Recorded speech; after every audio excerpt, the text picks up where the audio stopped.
Welcome to Hot Cocoa and Books episode 3. I thought I was going to go here, hang out, because the quality is better just being in here. I wanted to give you like something else to look at for once a week or once a month or whenever, every other week, whenever I put out these videos. But it's just right now, it's just too noisy over there and this is just better. So while I have my cocoa, the coloring is better. Everything was better here. So I might switch it up in the future.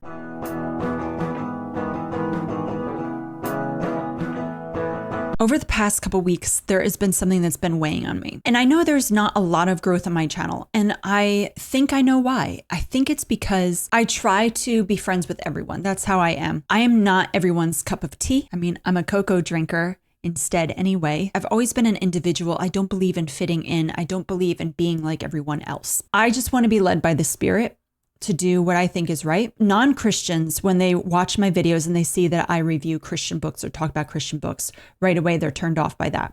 They're like, oh, well, I can't relate to that. I get it. But then I read non-Christian books, which some of those people will like that are not Christians. But then the Christians get upset because I'm reading non-Christian books, even though I do my best to read clean books because I don't want content. I don't want to read pornography because I'm highly against that. And to me, I don't want to arouse things in my brain. I'm a married woman. I want to be true to my husband. So in doing so, I anger the Christians that are like, oh, you should only read Christian books. And back in the 1990s and the 1980s, there was a huge deal where people were burning their CDs and their cassette tapes. My oldest brother, he was told that he had to get rid of all of his non-Christian music. So I watched him. He burned them, the cassette tapes, outside on this like area where there was a tree stump. He burned them because they were unsanctified and there was just so much pressure about demonic influences. And he actually was pretty influenced by what he listened to and not always for the best. When I got older, I started to realize sometimes I feel the presence of God listening to non-Christian music. You have to figure out what's right and wrong. If you feel in your heart that something is not edifying, then you have to make the decision. For me, I don't want to read anything that doesn't have clean content. I don't want to read specific books that I know is going to have that. But sometimes I read books where I can't find any content. And that's why I do these videos, to tell you, hey, I read this book and this thing popped up and I'm not happy about it. So you know, if you want clean books that are not Christian, now you know which ones to avoid. Feel like in my age, my perspective, I have come through this life learning to have grace. So when I talk to people that are unbelievers, I don't judge them. I don't expect them to be like me and to understand the Bible. That's not what I'm here for. That's God's duty to judge them and to lead them.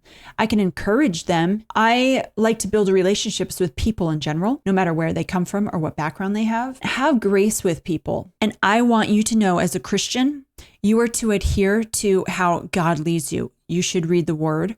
You should try to understand it. You should talk to other believers to encourage you to understand it. But if they tell you right off the bat, you can't do this and you can't do that, that is legalism. If anyone's telling you you can't read a certain book, that's for you to decide. If they tell you why they don't want to read a book or why they didn't read a book and they give you valid reason, you go, I trust their judgment. Okay, I'm not going to read it. That's fine. Try to find a balance. Try to understand, because obviously you don't want to have anything to do with something that is going to harm your soul. Or over the past week and a half, I read 2 books that had content in it, and they were books that I had been wanting to read, but I couldn't find content. And then I come across it and I got upset because I'm like, why did I bother reading this? But then I'm like, but I thought that the story sounded interesting. So J.R.R. Tolkien, he is said to be a Christian author. But when you tell people about Lord of the Rings, there are so many non-Christians that love it because he doesn't give you right off the bat saying this is a Christian book. He is a Christian that wrote a book. But people that are Christians will say it's a Christian book,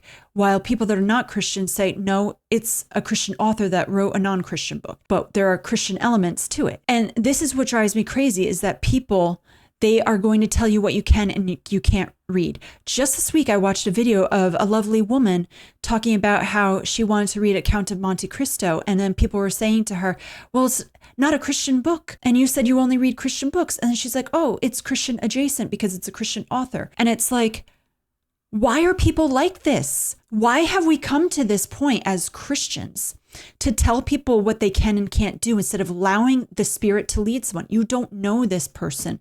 You don't know what they're going through. When I listen to that person and I see the beauty in what they say of what caused them to decide to get rid of their non-Christian books, I think that's amazing. It's beautiful. I think that's very good. For me, I find if I only read Christian books, I'm missing out on a good story that might be filled with God's Spirit without the person even knowing it that wrote it. Now, if there's content in it or things in it that I'm just like, I have to give grace. So for instance, if I read something that is by someone that says they're Christian, but there's content even in it that I go like this to, I can say my opinion on what I felt while reading that book, and you could decide if you want to read it or not. If I am against certain things, I have a reason why I'm against certain things. And it's not because I'm a horrible person. It's because that's how God led me in my life. So there are certain things that I do not want to read about because it's me protecting myself from harm and protecting myself from something that I know my spirit might be easily conform to. I'm harder on the Christians because they know better. They know how to treat people. We're supposed to love our God with all our heart, our mind, our soul, and to love our neighbor as ourselves. Those are the two greatest commandments. So if you're not loving your neighbor and you just put them down and you just tear them apart, I will tell you, you shouldn't be like that because that's wrong. But I also know I have been in that same place. So that's why I'm saying this. When I was in my early 20s, I was trying to hold people to a standard that God was leading me. And I realized I was not doing right. And I had to be humble before the Lord and then even apologize to these people. Like, I did wrong. I'm so sorry. So now that I'm older and wiser and I have been a parent, of now my oldest will be 19 and my youngest is only 2.5. There is a new wisdom that I have in raising my little one from what I learned from the older ones. But at the same time, I did pretty well with the older ones and they have told me so. And I'm like, wow, okay, well, but I've gone to them and I've said, hey, I did wrong with this. And this is what you need to learn to be as a person and a parent, as a friend. Well, guys, I do have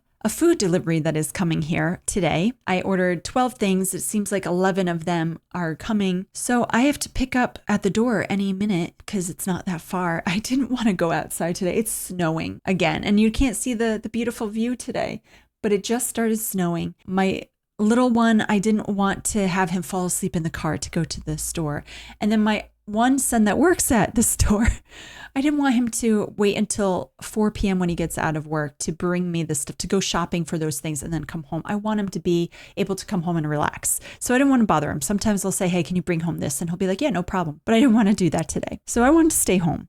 I am about to start 84 Charing Cross Road, which I've heard such great things from believers and non-believers alike. So many people have raved about this book and I want to find out what it's about. And I could probably just read this today. It seems quite short. So this is what I'm about to read.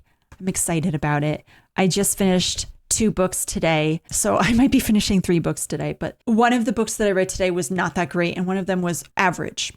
So I'm hoping this one will be better than average. So that way I have a little bit of everything. But I hope you guys learned something from my conversation, or maybe you think, that's crazy. So I want to tell you guys, be who you believe God has led you to be. Go by your convictions and love other people. Sometimes you have to allow how God has led you to just be, because that's where God has put me. But I don't believe it's right for me to tell someone else like, hey, God led me here and you have to be the same way. Let God lead everyone. Everyone's in a different stage of their relationship with Christ, their relationship of learning, and their relationship with themselves. And I've always been happy to be me. And I am a daughter of Christ. Anyway, I'm going in circles now, but I hope you have a wonderful day. I hope that we could have conversations like this in the future. I wanted to just open my heart and my mind to you guys. I am very sensitive to others. All right, guys. Well, thank you. Goodbye.